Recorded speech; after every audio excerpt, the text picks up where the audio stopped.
اهلا بيكم في قناتي توما ترند اليوتيوب. النهارده هنتكلم عن المهزله اللي حصلت على اليوتيوب امبارح وترند الموت بتاع ماما بطه.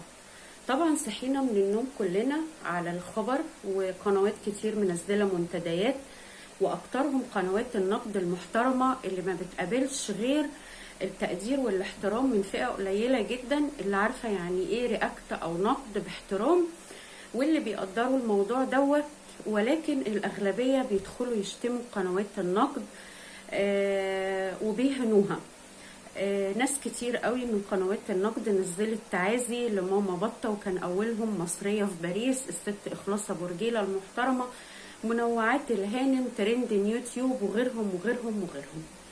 وبعد ما الخبر نزل مفيش بوقت قليل جدا لقينا الست هناء مغتربة في فرنسا عاملة فيديو وطالعة مفحومة من العياط، وقعدت تتكلم في الفيديو. الأول قرت الفاتحة وشرحت إحساسها لما سمعت الخبر وقعدت تعيط، وبعدين راحت داخلة في مواضيع تانية لدرجة إن هي عملت فيديو 24 دقيقة، والمفروض إن هي طالعة حزينة على الست بطة.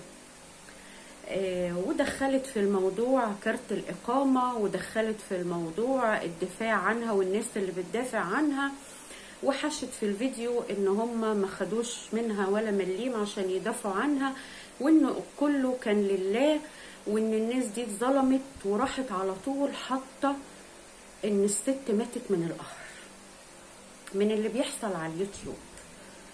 ارتفع عندها الضغط والسكر وماتت من القهر. ما بال ان هي قالت انا حاولت اتصل برباب معرفتش، وكتبت لها تعازي على المنتدى. طب انت عرفتي منين ان السكر والضغط عندها عالي وماتت من القهر؟ عرفتي منين؟ ده اولا. ثانيا، كل ما تزنقي تمسكي المصحف وتحلفي. هو الحلفان على المصحف ده سهل وهين؟ كان فيكي دماغ منين ان انت تقعدي تحشري وتحشي في فيديو لمدة 24 دقيقة؟ المفروض ان انت واحدة طالعة مقهورة على ست عزيزة عليكي، اتفاجئتي واتفاجعتي بخبر وفاتها، هتطلعي تقدمي التعازي وكلمتين في السريع وهنقفل الفيديو. لكن مش هنقعد نحشي الفيديو 24 دقيقة. فين الدماغ اللي بتبقى فايقة لحاجة زي كده في وقت ما بنسمع فيه خبر وفاة؟ لانها مصيبة، الموت مصيبة، وإلا ما كناش نقول اللهم أجرني في مصيبتي واخلفني خيرا منها. فإزاي جالك قلب أو كان فيكي دماغ إن انتي تحشري موضوع كارت الإقامة في الموضوع، وإن هما ما كانوش بياخدوا منك فلوس، وإن هي كانت بتوصيكي على طليقك، وإن هما كانوا بيدافعوا عنك وقالوا لك إحنا معاكي لحد الموت، وان هم ما كانوش بيقبلوا منك هدايا، وكل الكلام الكتير اللي بلا بلا بلا في الفيديو ده؟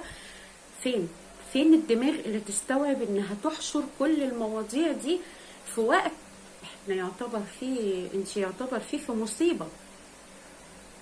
كل القنوات نزلت تعازي على المنتدى، وفي اللي طلع عمل فيديوهات وكان الكلام كله محصور في حتة الوفاة وانتقاد الناس اللي طالعه تشمت. لان انا بصراحه انا مش فاهمه يعني ايه ناس تشمت في الموت. يعني انا اسفه على الصوت اللي بره، معلش سامحوني.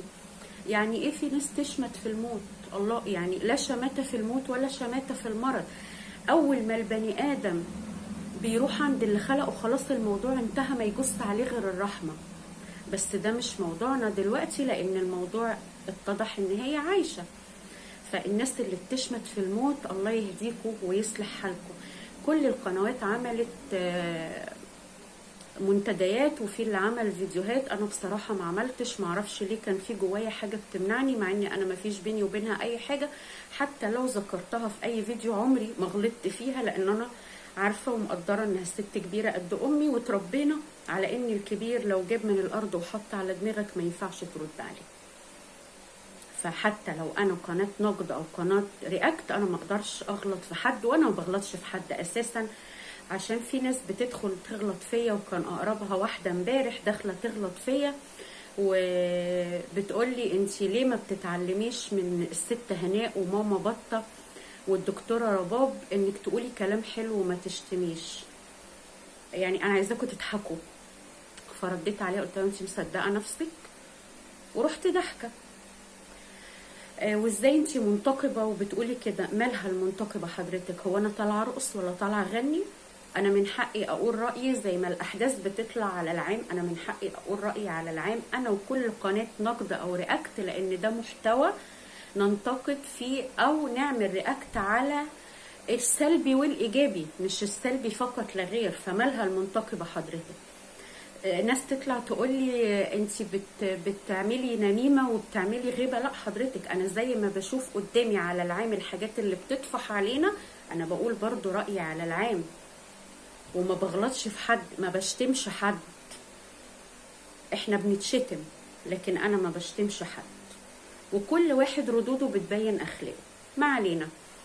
عملت الفيديو 24 دقيقة، مدام مغتربة في فرنسا، وكان حواليها مليون علامة استفهام على المواضيع اللي حشرتها في قلب الفيديو، اللي من ضمنهم كانت دايما توصيني وتقول لي اديله كارت الإقامة، اديله كارت الإقامة، وعمرها ما اتضايقت منه ولا غلطت فيه غير لما حصلت المشاكل في الآخر. أمال مين اللي كان بيطلع على الراجل ويهين فيه؟ بس ما علينا. وبالمناسبة أستاذ رضا الراجل المحترم نزل منتدى تعازي عنده، الراجل المحترم، وحطوا تحت كلمة محترم دي مليون خط. بعدها ب10 ساعة لقينا مدام رباب طالعة مرتبكة، وما بتجيب كلمة من الشرق وكلمة من الغرب، وقالت أنا كنت سهرانة في لايف لحد الصبح، وبعدين لقيت أختي بتتصل بيا وبتقولي إن ماما تعبانة وفي المستشفى، ما بقتش عارفة نفسي بعمل إيه، وقمت جريت رحت على المستشفى ومعرفش إن جوزي. وبعدها وأنا رايحة لقيتها بتتصل بيا وتقولي ماما اتوفت. فجوزها نزل منتدى على كلامها إن ماما بطة اتوفت. طب اتوفت ازاي وايه اللي حصل وايه اللي جرى؟ قالت ان هم اتلخبطوا في اسمها بينها وبين واحده، ويا محاسن الصدف ان الاسم فيه تشابه لحد الاسم الثلاثي والاختلاف بس في الرباع. طيب هي كانت في مستشفى ولا كانت عند حلاق الصحه؟ هو في حاجه اسمها اتلخبطوا في اسمها بينها وبين واحده تانية؟ ولو فرضنا ان ده حصل وراحوا بسرعه صححوا الخطا وقالوا لكم، حضرتك ليه ما طلعتيش في ساعتها واكدتي او نفيتي خبر وفاه والدتك؟ ما كنتيش فايقه تصوري؟ كان ممكن تفتحي لايف دقيقتين، كان ممكن تقولي لجوزك اللي كان قاعد ماسك التليفون وبتقولي عمال يقولك الدنيا مقلوبه وكله منزل واليوتيوب مقلوب، كان ممكن تقولي له نزل منتدى انفي الخبر. مش جايه بعد 10 ساعه حضرتك جايه تنفي الخبر ومتبرجله ومش عارفه تقولي ايه، وما بين كل حرف والتاني عماله تقولي مش فاهمه حاجه، انا مش عارفه ايه اللي حصل. وغالبا ان دموعك اللي نزلت في اخر الفيديو دي زي ما قالت الست المحترمه صاحبه قناه ترند يوتيوب، ان الموضوع قبض قلبك لما شفتي امك الكل منزل لها منتديات ان هي توفت. وبأيد مدام ترند يوتيوب في ان يوم بعد الشر بعد عمر طويل ما يحصل كده وتنزلي الناس مش هتصدقك، لان خلاص بقى حواليكي علامه حمراء، عارفين اللي هي البلاك ليست، اتحطيتي في البلاك ليست.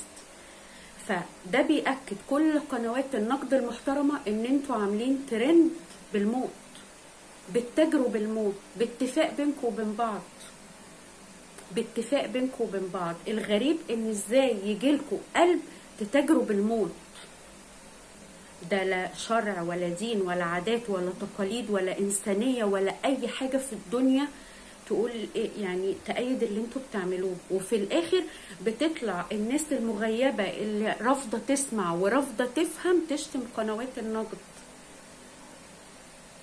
يعني ازاي جالك قلب انك تتفقي على ترند زي ده وما حسيتيش باللي انت عملتيه غير لما شفتي بعينيكي المنتديات والفيديوهات الناس كلها بتقدم تعازي لأمك،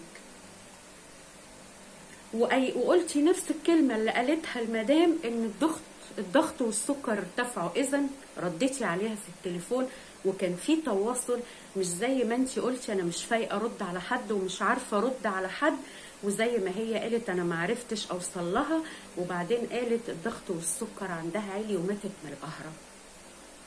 يا مدام قلتلك في كذا فيديو الكذب ملوش رجلين، الكذب ملوش رجلين. اتقوا الله، اتقوا يوما ترجعون فيه الى الله. ما تبقاش المتاجرة حتى بالموت. عايزة توصلي للمليون هتوصلي بمجهودك، هتوصلي بتعبك، هتوصلي بمحتواكي، مش كذبة ورا كذبة ورا كذبة. والمشكلة ان كذبكم بينكشف. زي واحدة داخلالي امبارح تقول لي شكلك مصرية في باريس محفظاكي الدرس كويس. انا ماليش اتصال بمصرية في باريس، بس كل الناس عارفة ان مصرية في باريس بتقول الحقيقة. روحي اسمعي فويسات الست الاريترية وهي بتتكلم قد ايه صوتها ست محترمة وواثقة من نفسها وواقفة على ارض صلبة انها اتظلمت، واثقة من نفسها وهي بتقول للمدام احنا مستنيينك في السعودية تيجي تاخدي حقك. وطبعا هي مش هتروح. ازاي جايلكوا قلب التجربة بالموت؟ ده انا كنت مجهزة فيديو هنزله لكم او امبارح، ولما سمعت الخبر استحيت انزله وقلت لا الست حزينة على صاحبتها، لان الفيديو عنها وهنزله لكم النهارده، هينزل لكم النهارده اخر النهار. استحيت ان انزل الفيديو وقلت لا مش وقته، ما ينفعش تنزلي فيديو زي ده دلوقتي. اتقوا الله في نفسكم، اتقوا الله في نفسكم. الترندات مش حتى بالموت والتجارة بالموت. مفيش حاجة هتنفع. احنا في عالم افتراضي، لا يوتيوب باقي ولا مشاهدات باقية ولا دولارات باقية. وبدل ما تدخلوا تشتموا قنوات النقد فوقوا وافهموا وافتحوا عقولكم ودانكم وعينيكم وانتوا تعرفوا الحقيقة فين. وده كان الفيديو بتاعنا النهاردة. ما تنسونيش في اللايك لان القناة هتكبر بيكم ومعاكم، واللايك اللي بيرفع الفيديو عشان يتشاف ويوصل لأكبر عدد ممكن من الناس. مش زي ما الهانم بتقولي انا شفت قناتك بالصدفة. مش مشكلة حضرتك شفتيها بالصدفة ولا بالعمد. واستنوني في فيديو جديد مع تومة ترند اليوتيوب.